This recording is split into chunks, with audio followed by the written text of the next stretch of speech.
Thank you so much for joining us today for the Pastor's Potluck Podcast. Here on the Pastor's Potluck, it's similar to a normal potluck where you might get something that you want and there may be something that you just want to pass up altogether. And that's okay. There's something here for everybody. Our goal here is to encourage you and maybe in the process entertain you. If you're ready, let's dig in. Congratulations! You've just unlocked the secret to success.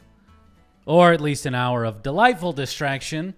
This is the Pastor's Potluck Podcast. It is delightful with your Christmas decorations. Anyway, although this is very clearly, I mean, I guess when this comes out, it will be the day after Thanksgiving, so fine. But no, this comes out on Friday. Oh no, I'm a week ahead of myself. Yeah. Yeah, okay. Well, this is somebody ahead of the game, and this is somebody who is holding on to pumpkins and fall until the very last day. Because I am not are you an early Christmas decorator? You guys already had one on your porch. Yes. Yeah. I know the answer to that. Yeah, because this is so we moved into our house about a year ago around this time. Yeah. And so we were still in and out of boxes during all of November and living in a smaller apartment, townhome, whatever you want to call it. You just don't have a whole lot of storage space. Yeah. And so whenever the holidays came and went last year, we went and hit up all of the 90% off sales that they had. Yeah. And we spent $200 on stuff. And at that point in time, you can get a lot of stuff for $200. And so to where we filled up like 3 totes worth of stuff. And, signs, wreaths, garland, whatever. And we've come to find out that was nowhere near enough for what we need for the size of the home that we have now because we have added, we tripled in size. Yeah. And we're in scramble mode trying to find other things. And I told Erica, I said, we just got to wait till the sales again. I said, because we are going to go bankrupt. Yeah. Because everything's full price right now. And so, I bought a couple of different things, for some bushes outside. And she's like, it's just, the house just doesn't feel like it's Christmassy enough. I was like, we've had more Christmas stuff hung up and decorated than we've ever had in our entire marriage because of the space that we now have, and we have a place to store it. Yeah. And not feel guilty about holding on to it because it's not going to take up that much space. Right. In our stuff is in areas. Our daughter's closet. That's where our stuff is. That's where our stuff's stored. Because we're in a townhouse too. But so I get it. But and you only lose more space as she grows older and bigger because her stuff I'm taking and her advantage things of the tiny clothes right now. Yeah. But I don't mind actually decorating early. I just don't usually have time until next week. It's a get ready for Sunday, but you don't have to be in the office week. So that's usually the week that I do it because kids are home. They like to help also, but I don't have to pause and, whatever. I've had something the last couple Saturdays. This Saturday we're going to see family. We're doing Thanksgiving this Saturday actually with family. And so we've been gone every Saturday. So we just haven't had the time to do it really. Yeah. And but I put this sweatshirt on today and then walked in here and was like, well, got pumpkins on my ears and Christmas ornaments in front of me. So that's all right. Look, there's a happy median between the two. It's almost kind of like picking your favorite sports team and going against the rival. It's this is a holiday. You could celebrate. You could still be thankful if you've got a Christmas tree up. Yeah, absolutely. That's what we're doing. I am thankful. Cornucopia with the Christmas tree. Some of those people get different ornaments for different seasons for their tree and just do that kind of thing, which is cool if you can do that. That's how I have these 3 little shelves in our house. And so they are decorated for each season. There's like little things that sit on them. So like right now there's pumpkins on them. Yeah. And I bought the pumpkin stuff first because I didn't feel guilty about all that, because I was like, they'll be up the longest because I can put those up in September and they can stay through Thanksgiving. So that's like 3 months worth of decoration. But then I got Christmas stuff for it. And then I was like, well, I need spring, like Eastery stuff. So I have that. And then I have summer. So like it gets changed for the seasons. So I'm holding tight to my pumpkins. But it's like one of those things that I wonder if there will ever be a time. This is so off topic, but we'll get to our stuff. Give me something good and I can find a way to segue it. If there's ever going to be a time where like they stop putting out like Thanksgiving plates and things like that, because a lot of people like to have their Christmas stuff up before Thanksgiving because they have people coming over for Thanksgiving and it makes it festive and nice. But then like some people wait because they have people coming over for Thanksgiving and they want to have the Thanksgiving plates and the whatever decoration for that. So when I went by the display in Walmart the other day and it had all these like happy Thanksgiving plates and napkins and things, and I was like, I just wonder if there will be sometime in the future where it's just like a holiday kind of disappears. No, I don't know that it'll ever disappear. Too many people like the sides that go with the mains on Thanksgiving. More people talk about the mashed potatoes, the green bean casserole. Yeah, I don't mean the meal, but I mean like the decoration. Oh, no. Yeah, they'll continue to do it as long as they can make money on it. It'll still... Yeah. There's always going to be people that are going to buy that type of stuff. You know, I don't know. You know, I'm the type that, like I said, we're if I still hosted like Thanksgiving, I would want the Thanksgiving plates, and it would drive me nuts if I had Thanksgiving plates but a Christmas tree in the background. No. And they didn't match. Like that's me though. Like that's what I'm saying. Like it would bug me if the things didn't match, if they didn't go together. Yeah. I don't know. Yeah, I think that's part of like your service industry background as well, because like, you know, working in that type of environment, it's like, okay, yeah, we've got our big Christmas meal or Thanksgiving meal coming up and we can't set up Christmas stuff until after this day. Like I get it. Yeah. You know, that's also like the OCD side I think that most people have, you know. Yeah. That's okay though. It's okay. It's okay to feel like that. I'm fine with it. You know what else is okay? To share your story. I'm trying to find a good way to segue. That's all that's been on my mind this whole time. You've been listening intently, like, okay, come on, give me something. Yes. I was like, well, okay. No, but yeah. But I am sharing my story. We aren't doing that. See? A little bit. A little bit. A little bit. Sharing a little bit about ourselves here. Yeah.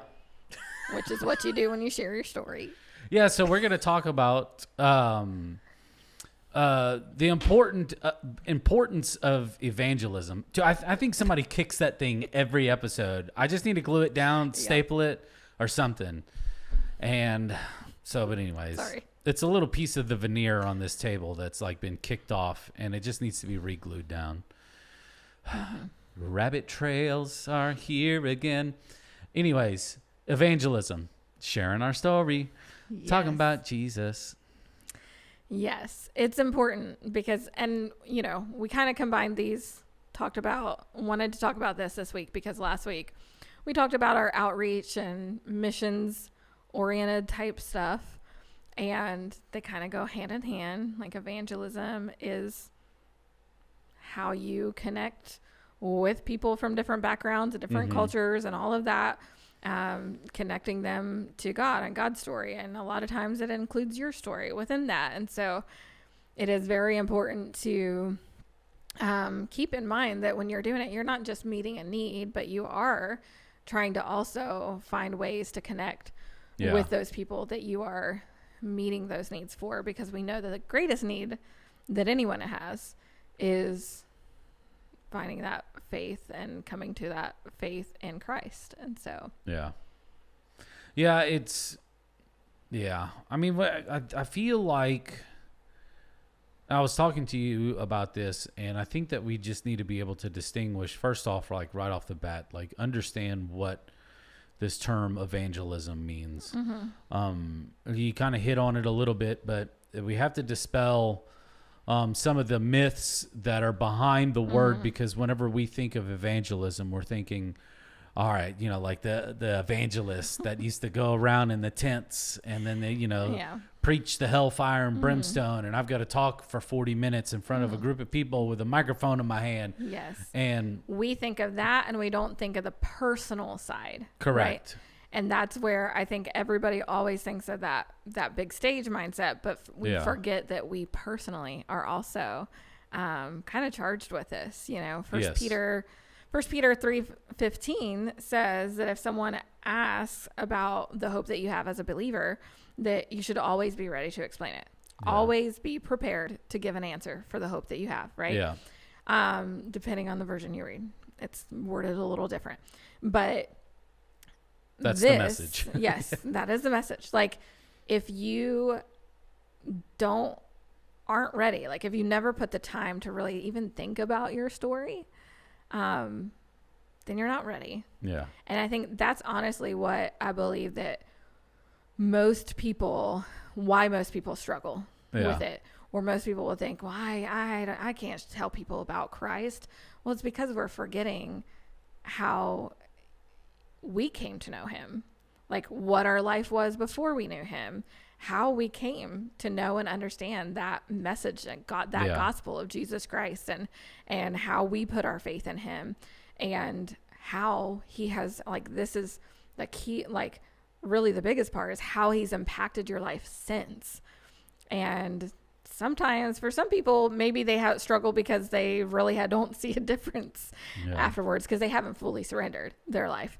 But so I think, you know, we want to make sure that people understand that there is that personal aspect for, if you are a follower of Jesus Christ, Jesus has invited you to follow him.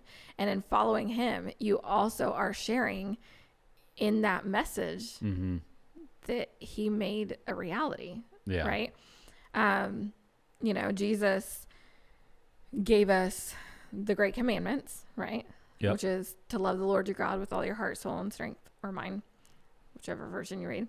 But to also love your neighbor as yourself. Okay, that's the great commandment or commandments. But then there's also the Great Commission, right?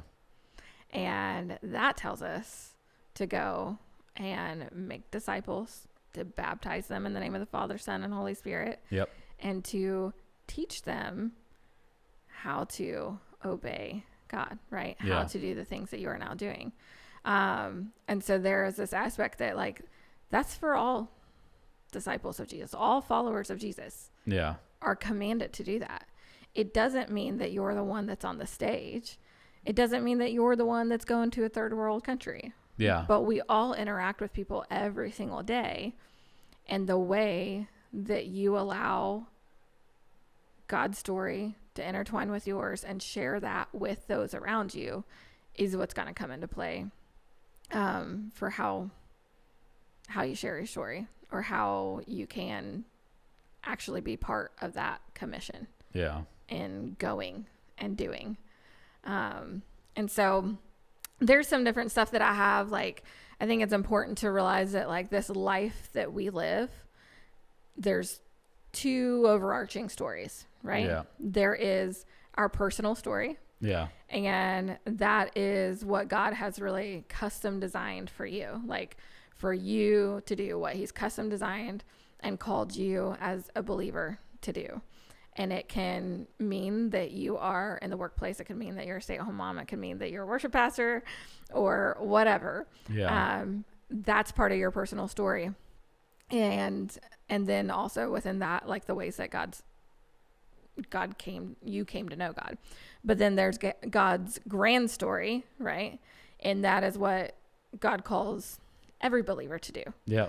Which is these things of really making sure that we're following in what Jesus commanded us to do. Yeah. And being ready. But I do think that it's really easy to kind of excuse ourselves from it. Yeah. Because we think, I don't have that evangelism gift, or I don't have. Yeah.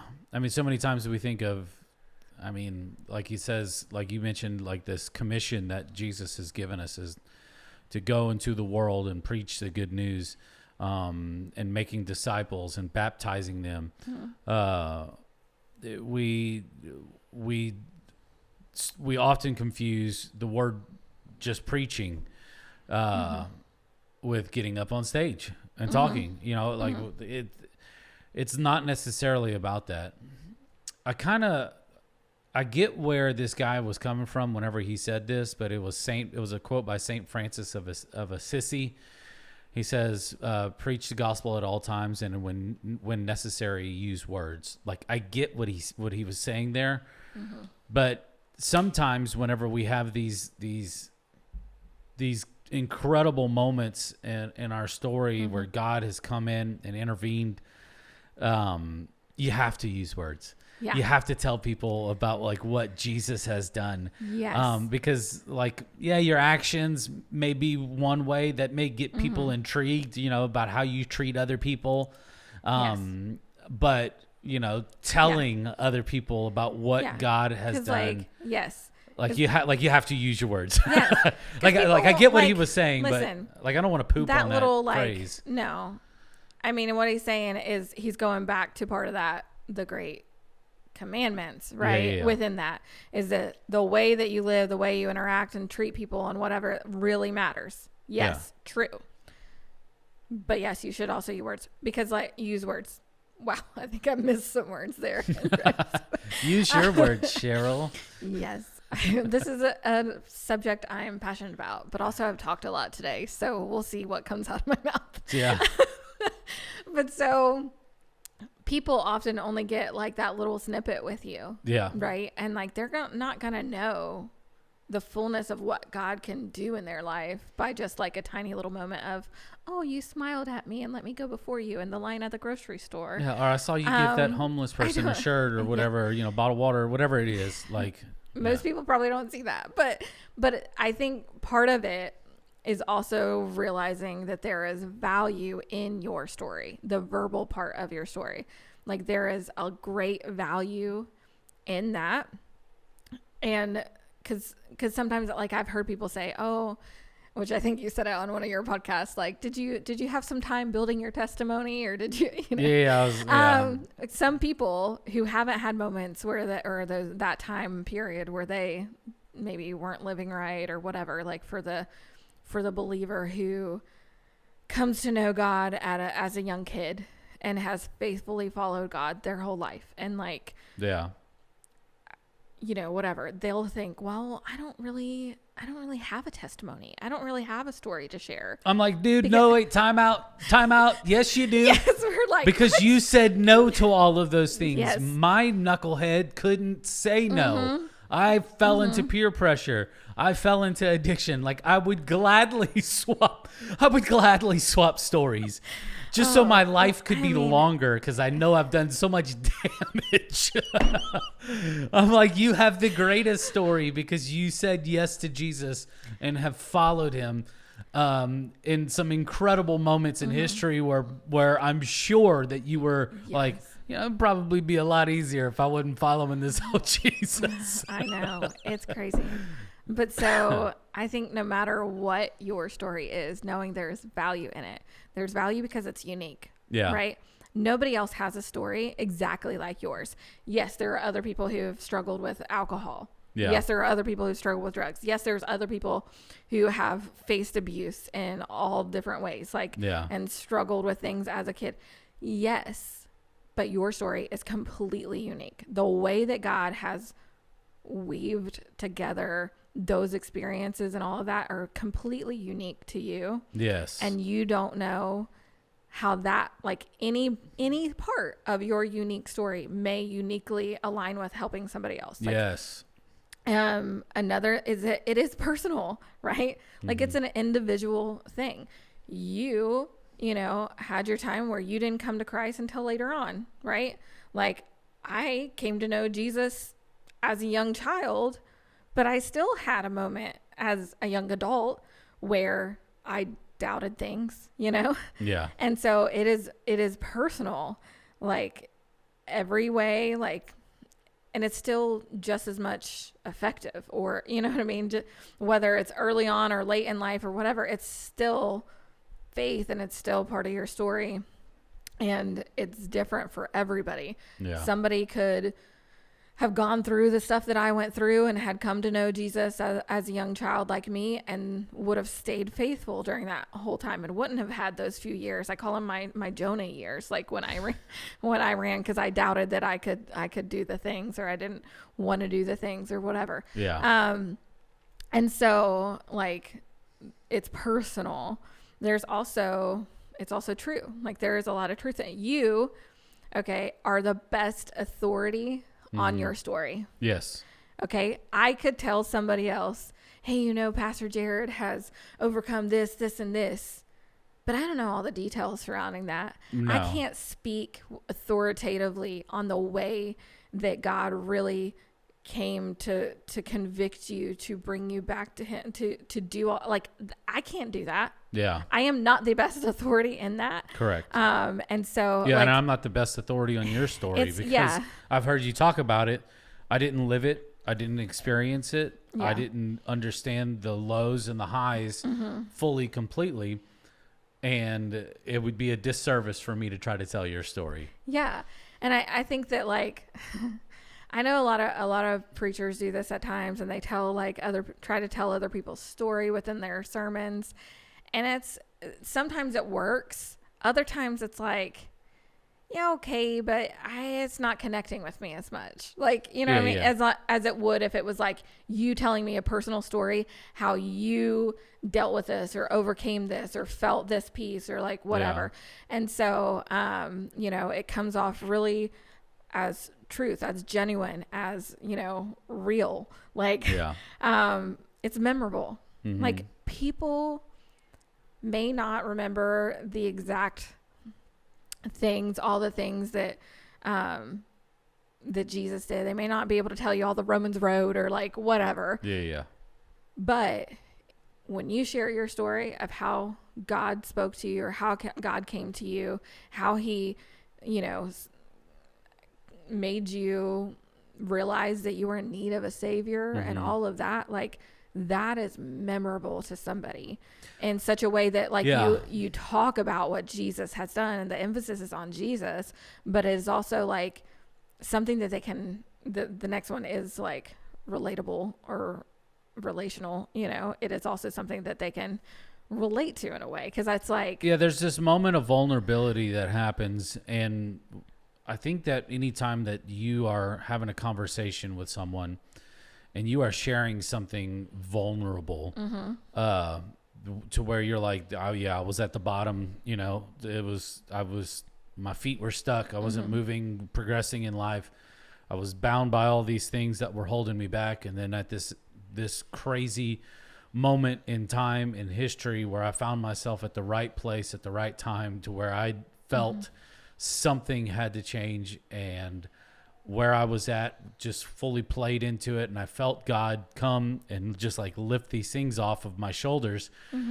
Telling someone that part of your story, it's a very vulnerable thing, because you're showing like a lot of humility, just saying like, hey, these are the things like I was going through, like this type of heartache and despair, and whatever you were feeling in that moment, right? Like I'm telling you, like right before you asked Jesus to be a part of your life. Yeah.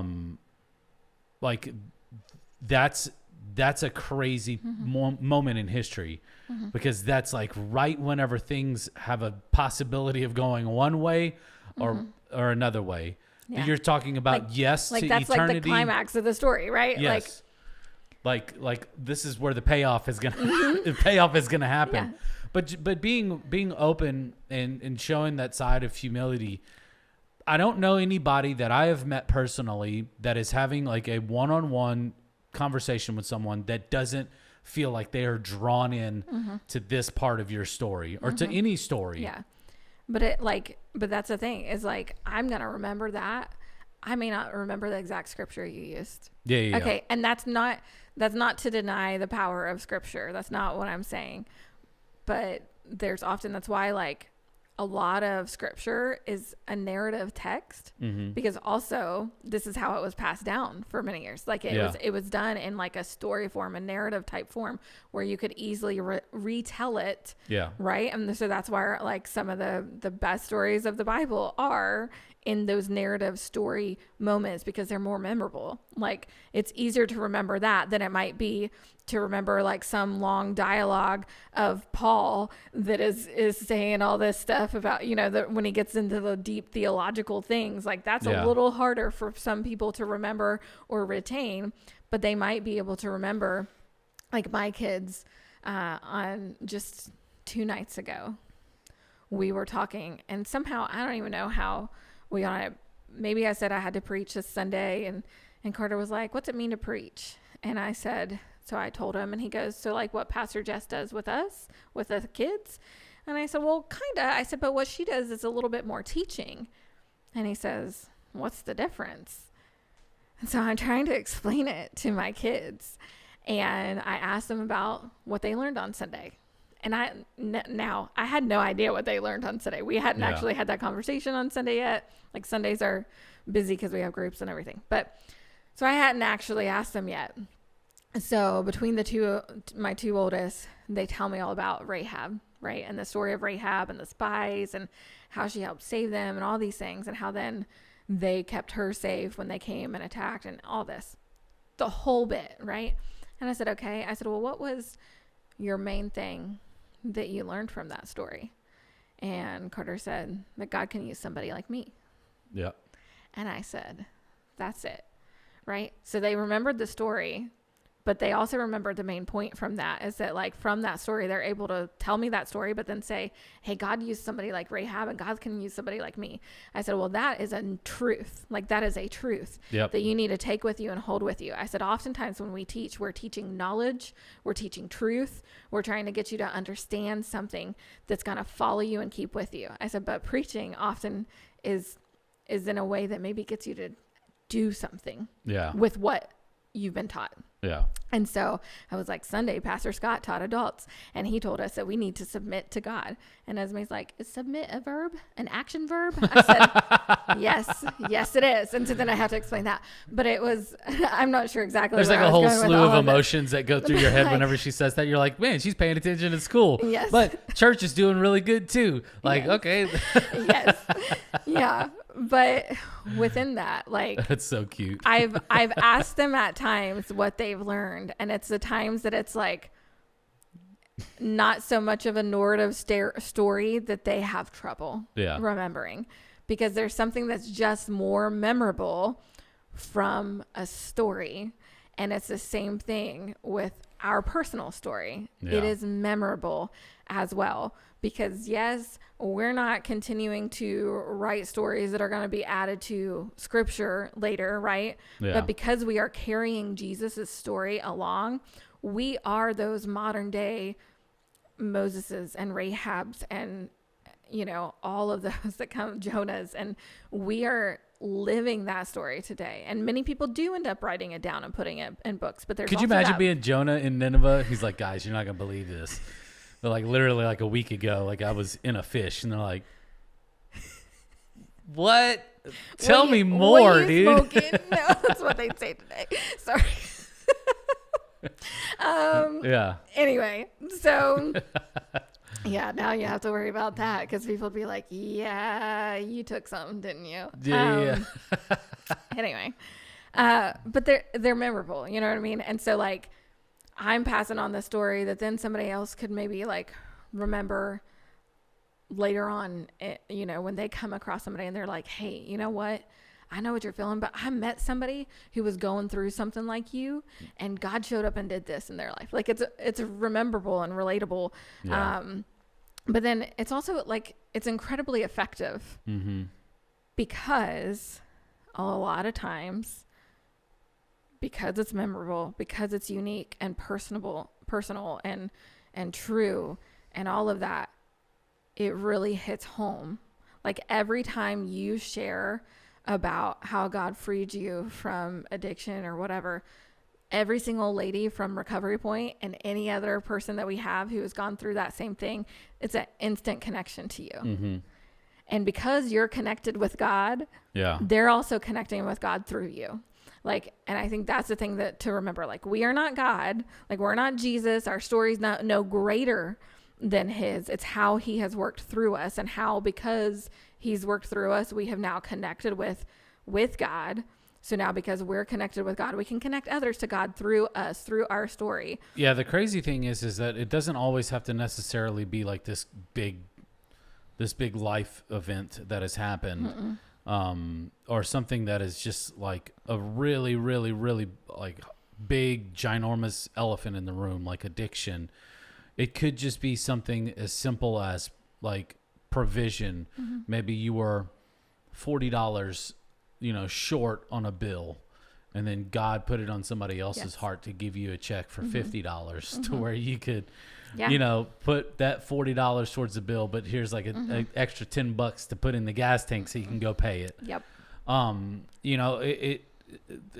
There's these God moments that happen,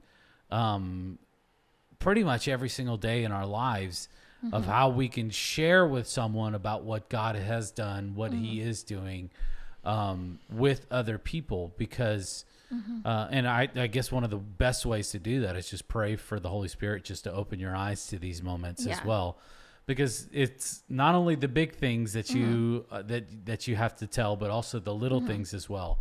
And I think that even in just like the little moments too, like where you see someone that maybe is struggling with just maybe just something medically, like it could be something. Hey, I got to take this antibiotic and it makes me loopy for the rest of the week, and maybe you have a similar story or situation where you can just be like, hey, you know what? Like I used to deal with the same thing, whatever. I mean, there's these, God sets up these moments like for every little time. Because like we could sit here and I can go, I don't know, somebody could just say, man, what kind of microphones? And I'm like, hey, let me tell you what God did to provide for some microphones for us. Yeah. And they're like, well, that's a cool story, but I'm just looking for something. But it gives me an opportunity to tell people of like what God is doing. Yeah.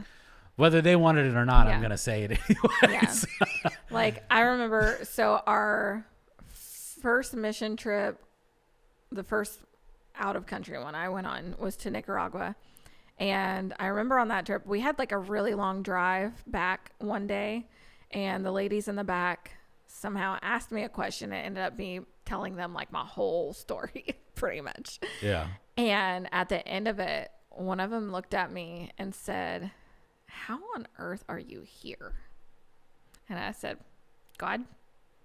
Like, that's my only explanation. It's God.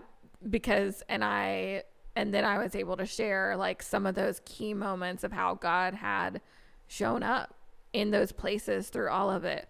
Because it wasn't even like, I wasn't trying to share my story in like a testimony way. Like they just were asking me questions about my family and about my upbringing and about whatever. And so then I was able to go back and say, that time when I said this, like, well, I prayed here and God showed up in this way. And then this happened. And then, and they were like, wow. And it's not because like my story is just so great. It's because in those moments at every point when I really needed him, he was right there. And he had done the things that kept me on a trajectory to be with him, like to end up where I am today. Yeah. And I think that like, it is those small moments too. It is definitely those small moments too. Like there was a moment where I needed a new vehicle. Yeah. And, I had this really junk ghetto car that like, goodness, it still had the needle nose pliers for the one window to crank down because like the thing was missing. Just, you never knew if it was going to start or not. I was coming up here every weekend to volunteer, and I was like, this car is not making it. Well, a girl I worked with was going to sell me her car for pretty cheap. And I was just a few $100s shy Actually, it was more than that. I was like $800 shy. Okay. Well, the landlord, I'd moved out of the apartment that I lived in, and the landlord was dragging his feet on getting my deposit back. Yeah. And I knew that place was like immaculate compared to what I moved in. I had to replace curtains. Like, I had done a lot of work on it. And I had taken before and after pictures because my cousin, who is now a lawyer, had taught me how to do that when you're in rental properties. And so I had taken pictures before I did anything, any cleaning. I had taken pictures, and I took pictures after. And he's dragging his feet. So I send him the pictures, and I say, like, hey, I don't want to have to get anybody involved, but you're behind on getting me this. Well, he not only gave me my $600 deposit back, but he also gave me my $250 non-refundable pet deposit. Yeah. Non-refundable pet deposit back. Like, that was a moment that, like, I didn't even expect that. I was just expecting the 600, right? Yeah. But like, and it came quick after that. But it was one of those moments that it was like, because God had given me a random story through my cousin, or he shared a story with me. I remembered that and put some of those things into play for when I was renting a property. And then it helped me to then, get what I needed back. But I not only got what I needed back, I got more than what I was supposed to get back. Yeah. And none of that would have happened had my cousin not shared that story with me in the first place. And it wasn't even a spiritual story. Like, my cousin actually does not follow God right now. He gave you enough to put some gas in the tank. Yes. And so it's one of those things that, like, and I know that money is a pretty big deal, but like, that story of my cousin saying, like, hey, we had to rent this property and we did this and this. And so then when it came time, at the end, they tried to say we had damage, and we were able to show pictures to say, no, we didn't cause that damage. That damage was here when we moved in. Stuck with me and ended up being turned into a spiritual moment that I could share with people as well. And so, like, I think, like, any of those things that we share, it's not always like this big aha spiritual thing necessarily either. I think they're important. I think your story and the way that you just interact with the world often is important. And I mean, that is honestly, like, sharing stories, sharing knowledge, all of that is the way that we have come to live in the world that we live in now, with all the different technology and stuff that we have. Like, if that stuff's not shared and not, passed down, then there can't be advancements on it. There can't be, enjoyment out of it. I don't know. That's a whole side note to that. Yeah. It's just so good. I mean, I just want to be an encouragement to people, and just obviously, sharing stuff what God is doing with you, especially if you've never done it before, can feel and seem like a very daunting task. And but I just want to encourage you, just because of the we're just called to do it. Like, we really are. We're called to do it, but you never know what can come of sharing your story with someone and what Jesus has done for you. Yeah. Because we're not called to the harvest. We're called to plant the seed. Because the harvest is up for Jesus. That's his realm. Yes. But what we are is to plant seed. And whether that lands on good soil or not, then that's like, not up to us. It's your job is to do it. Yeah. And you don't worry about the results, because that's not up to you. Yeah. And so, like, I'll say it can feel daunting, especially if you haven't ever tried to put it down. Like, put the words on a page, actually get them out of your head, out of your body, write it down. I was just talking to Leah about this earlier, because she ended up, like, on the fly having to share her story while she was home this weekend. And she said, it makes me so nervous. I feel like it's hard. And I said, well, one thing is, the more you do it, the easier it gets. Yep. Especially when you have those tough parts. Like, and she's one that also has tough parts like me. And so I said, the more you do it, the easier it gets. I said, but you need to take some time and write it down. Yeah. Like, write down all those key moments, write down that stuff. I said, but then from that, like from the full story, I said, you can shorten that into other parts where if, somebody wants you to share your story and you only have 5 minutes, what that might look like. And so this is kind of, we're going to walk through the 4 parts of your story to kind of help you flesh this out a little bit. There's also something called the 3-word testimony that's very similar to this that you can look up and find easy to be able to put your story together. But there's really 4 parts to your story when it comes to your faith story, we'll say. Your faith journey. There's before. Okay. So that's life before surrendering to Christ. So in a very brief way, how would you describe how your life was before you surrendered to Christ? A tornado. If I had to use one word, yeah, pretty much the chaos of a storm. That's what if I look back on it, I go, God, what was I doing? Up until a certain point, like from 14 on to about 30, chaos. Yeah, like I think when I put this together, because we did this before that first mission trip I went on, I typically use the word broken. Like, cause I was in a broken home. Like there was lots of brokenness surrounding me.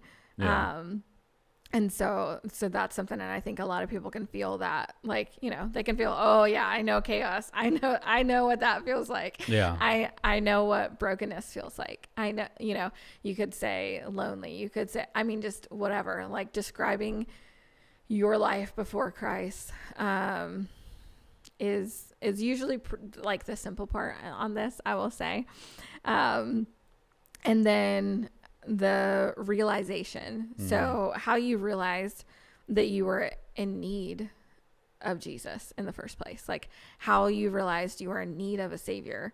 As a young child, for me, when I accepted Christ as my savior, I realized because the Sunday school teacher told me about this God who loved me so much that he wanted to be with me, and he did this.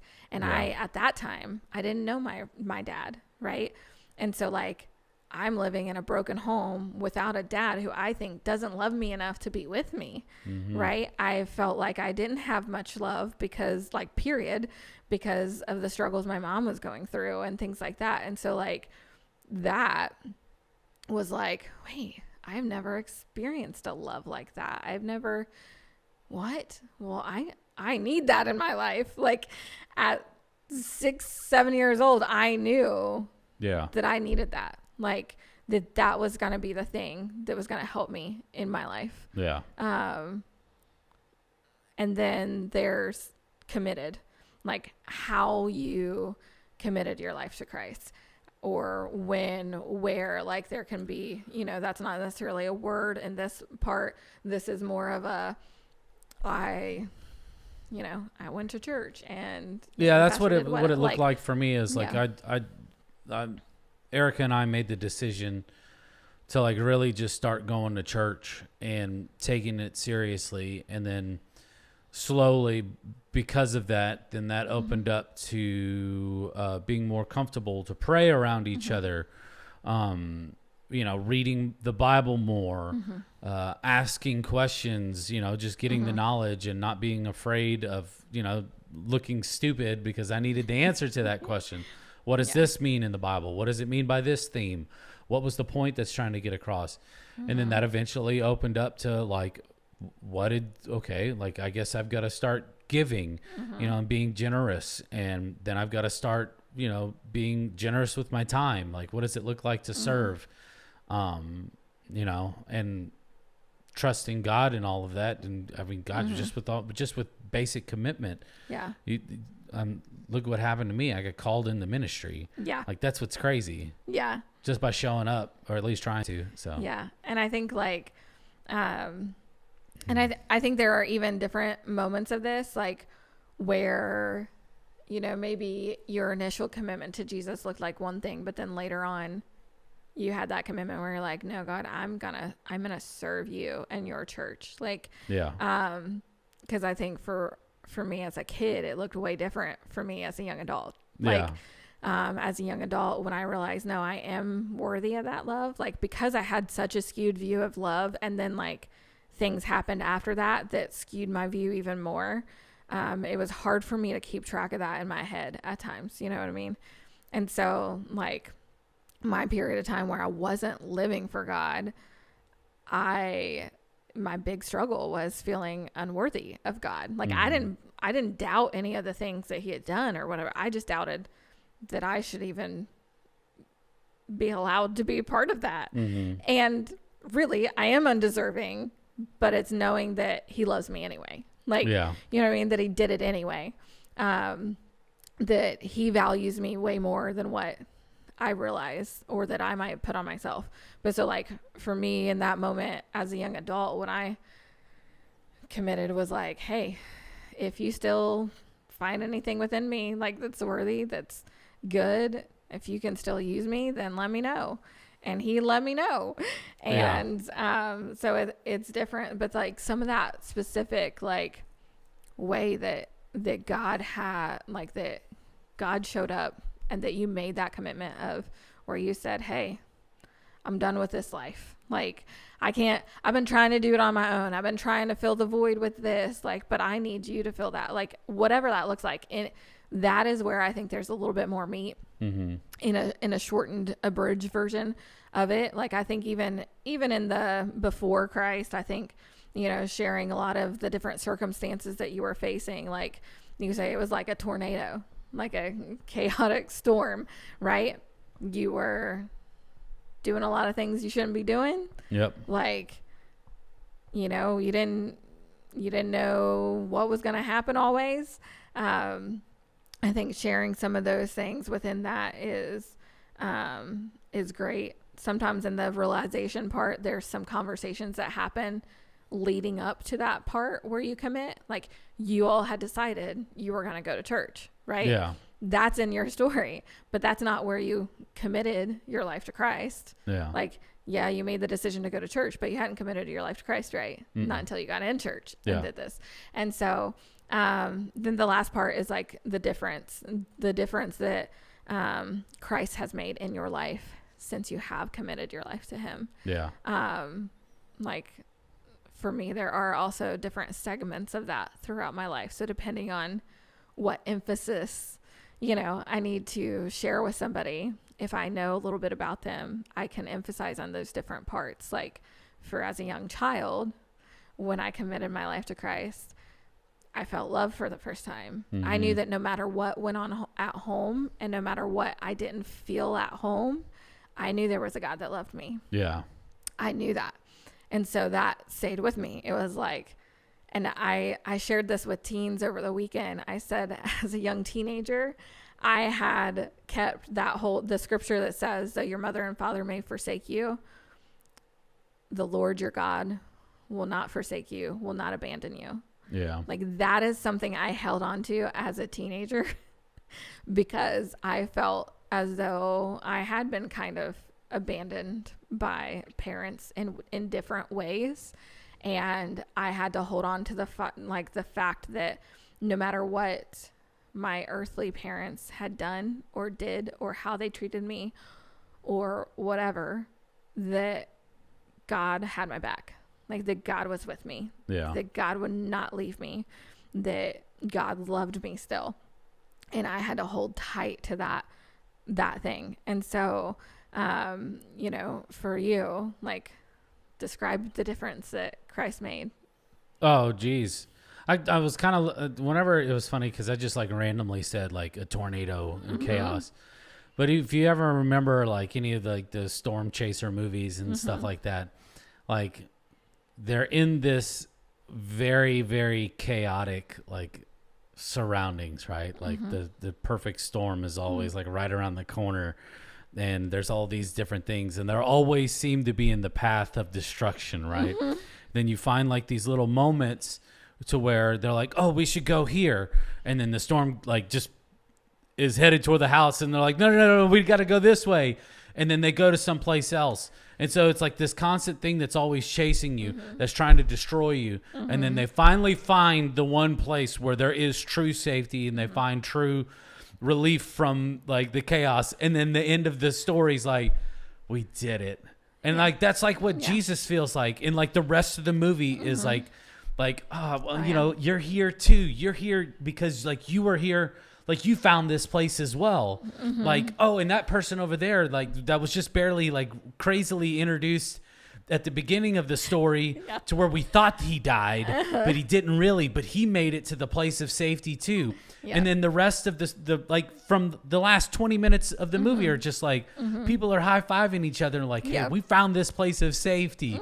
We found this refuge.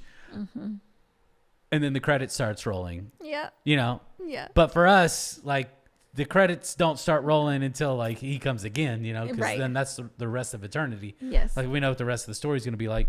But still, like that's what it was. Like I found my refuge from this chaos, from this very tornado-ic. Tornado-esque. Yeah, tornado-esque.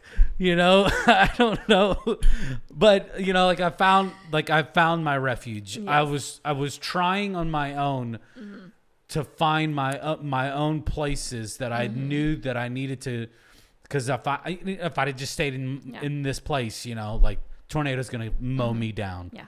If I didn't just sit there and listen to something going, hey, you know what, you probably shouldn't be here. You should probably run.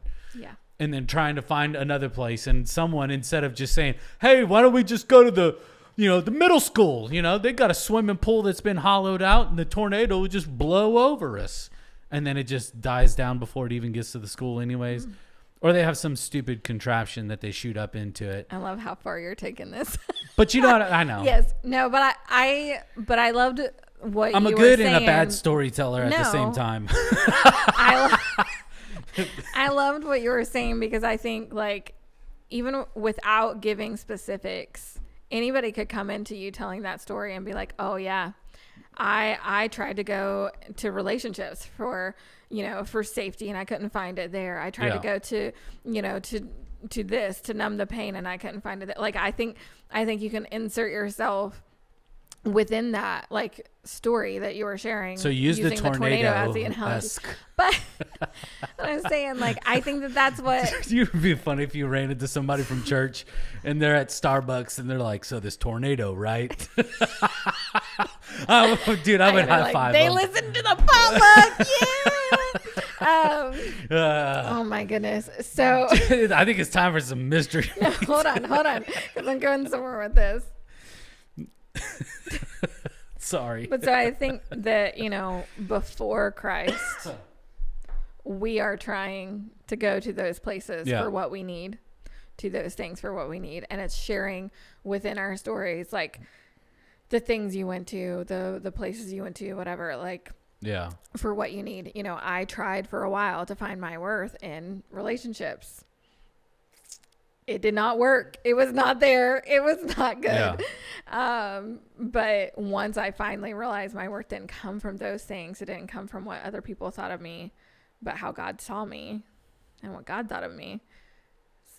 Game changer for me. And so, like, I think sharing some of that, like, of, hey, I was going here, I was going there, I was doing this. But then I came to the realization that like all these places I'm going to, all these things I'm trying to go after, like are not working. Yeah.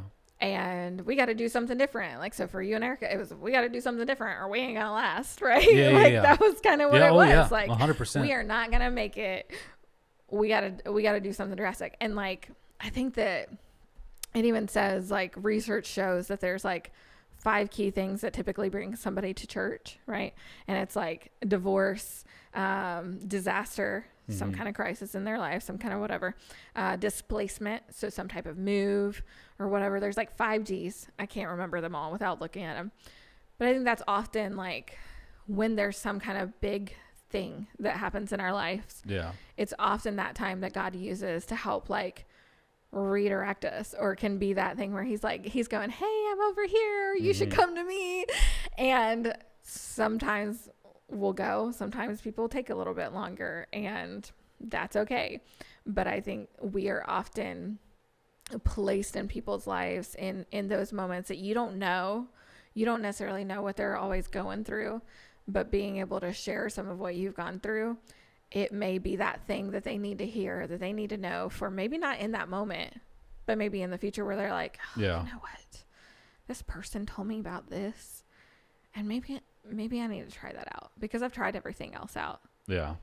So maybe I need to do what they told me about.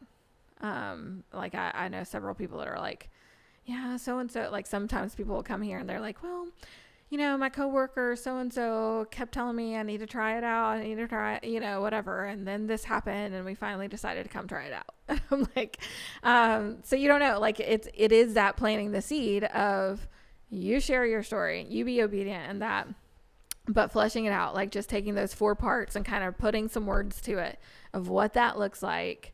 And then you have it in your head, you have it in your mind, you've worked through some of what that looks like to know. And it could be that there's multiple lines of that. Like I said, for me, like I shared different parts and different stories. So when I spoke to teens this past Saturday about maintaining peace, I shared about my dad dying when I was 17 while I was out of camp. And like literally at the moment that I got the call, I had no clue what was going on. And then I found out kind of why, but like sitting there, not knowing where I was going to go live, not knowing all of these other things. But I looked up in the sky while waiting on my ride and saw a rainbow. And I was reminded God keeps his promises. Yeah. And then I spent time in his presence, and like he brought me that kind of peace that is crazy. But so like I use that part of my story in relating to them about peace, even in crazy circumstances. Like I shared with them, hey, all the leaders and all the people came and surrounded me and they prayed. Well, my dad still died. So how do you find, you know what I mean? But there's so many people that when something like that happens and they're like, well, God didn't show up. You know what I'm saying? Like that's where they would go with that. And they would just turn their backs on him. Yeah. But I stayed in there. I was able to see the rainbow. And I thought in that moment, well, whatever happens, I know God keeps his promises. And a promise I'd held on to as a teen was that God would never leave me. He would never forsake me. He would never abandon me. And so I knew, even though I didn't have all the answers, things were going to be okay. I didn't have all the answers until literally they were putting dirt on top of the casket on the grave in the graveyard. I didn't have the answers of where I was going to go to live until after that. Yeah. I turned around. There's some family there that I haven't talked to in years. And they'd already made arrangements for me to have a place to live, for my VA benefits from where my dad was a veteran would be able to come to me. Like they'd already taken care of all of it. Yeah. In that time, I hadn't talked to them that whole week. I mean, I hadn't talked to them in years. Yeah. And they were there. And they like, and that's something that's like only God, right? Yeah. But anyway, so that's the lane of the story that I shared with teens this past Saturday, when there's so many other things that I could have shared within my story.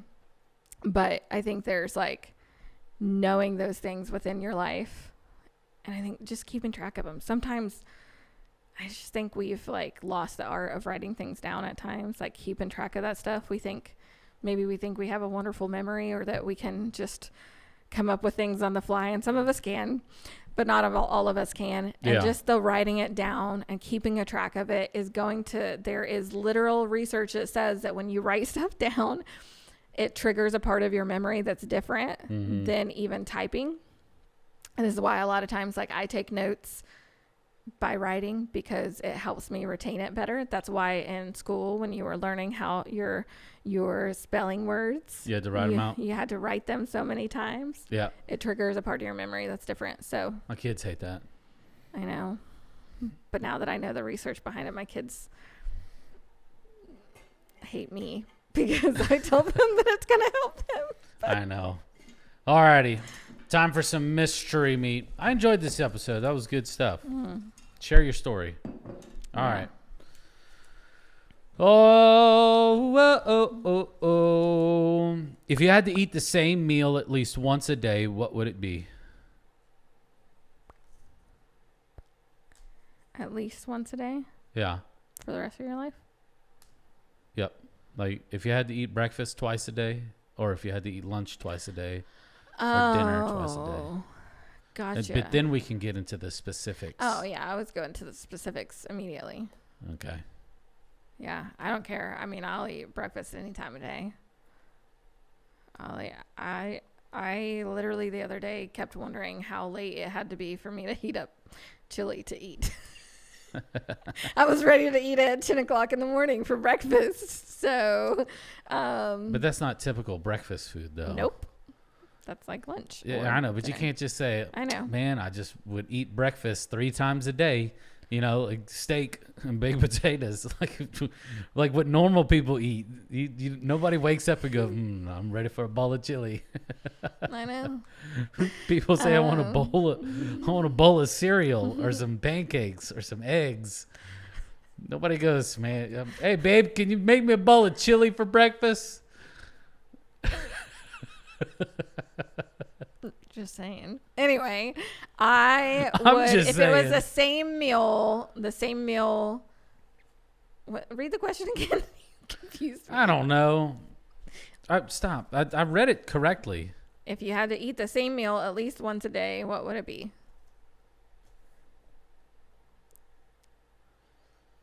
Tacos. I'd eat tacos every day. Yeah, I could do that. Because you could do breakfast tacos. Mm-hmm. But if it has to be like the same exact thing twice a day? Not twice a day. Yeah. At least once a day. So like every day you had to have the same. That's how I read it. Oh, okay, cool. It's like the same. You have to eat the same exact meal every single day. At least once. You could eat it more than once, but at least once. Breakfast tacos. Breakfast tacos, yeah. Specifically. I would eat breakfast tacos. Growing up in Texas, and for a couple of people that listen to this that have spent a significant amount of time in Texas, understand that breakfast tacos are life. And That's why I like First Watch so much. Yeah, because they often have good breakfast tacos. They have, I don't know if they still have them right now, but they had like these double crunch breakfast tacos. Well, I'm just talking like the basic stuff, like bacon, egg, and cheese, chorizo and egg. Yeah. Barbacoa tacos; those are good for breakfast. Yeah. Oh man, it's so good. Chili chiles are good. I could eat some of those. Yeah, I could definitely eat Mexican every day. Yeah, it would not bother me one bit. But it's got to be good Mexican. Erica and I the other day went out to eat at a Mexican restaurant. And it was just us and the girls, and I looked at her and I said, I'm just so tired of having terrible Mexican food here. It's awful. Listen, if I had somebody like Erica in my life, I'd probably never eat Mexican out. Oh, I know. She just don't want to cook anymore. I get it. I totally get that sentiment. But yeah, I think when you've had good Mexican, it is hard to eat that out all the time. But yeah, I don't know that I've fully experienced good, but even like the crappy Mexican, sorry, the not great Mexican, is still fine for me because it's better than what I grew up with most of the time. So like, and maybe it's because I never really experienced Mexican until I was at least a teenager. Yeah. Like late in my teens when I could pay for it myself. Yeah. Because I was working. I had never gone to like a Mexican restaurant that I can remember. And so maybe it's just like I discovered this food and was like, man, this is awesome. I remember as a teen, like going places and you could really only afford the water. So you'd go to a Mexican restaurant with your friends and you'd eat all the chips and salsa. Yes. And tip a couple bucks. Get a water, tip a couple bucks. We did that a lot. But yeah, I definitely love that kind of food. Anthony does not. He doesn't like Mexican food? I mean, he does, but he couldn't eat it every day. Like, he gets tired of it. Oh, He's like, we always go to Mexican. You know, I could do Mexican, especially if like you have like a place that makes homemade tortillas. Anna's going to laugh at this because I talked about Texas for a while. Thanks, Anna. Anyways, she was making fun of me a couple of weeks ago about I always mention something about, oh, it's too cold. My blood's used to this Texas heat and not this West Virginia cold. You've been in West Virginia for a few years now. You should be somewhat used to the things and the way we say things, but it's time to go. Hey, y'all have a good weekend. We know that you're going to be spending some time with friends and family coming up before our next episode comes out. So from all of us here, happy Thanksgiving. Happy Thanksgiving. If you don't have a place to go, just reach out to me. Only if you live in this area. I'm not going to come pick you up if you live like 5 hours away. You could drive, but I'm not. All right. Peace. We're coming to your house again. Are you? That's fine. Thank you so much for listening in with us today. We really appreciate it. If you haven't done so already, go ahead and hit that subscribe button. You can also follow us on social media, on Facebook, Instagram. You can also watch the video version of this on YouTube as well. All you have to do is search up the Pastor's Potluck Podcast. From all of us here, we want to say thank you, and we'll see you next week.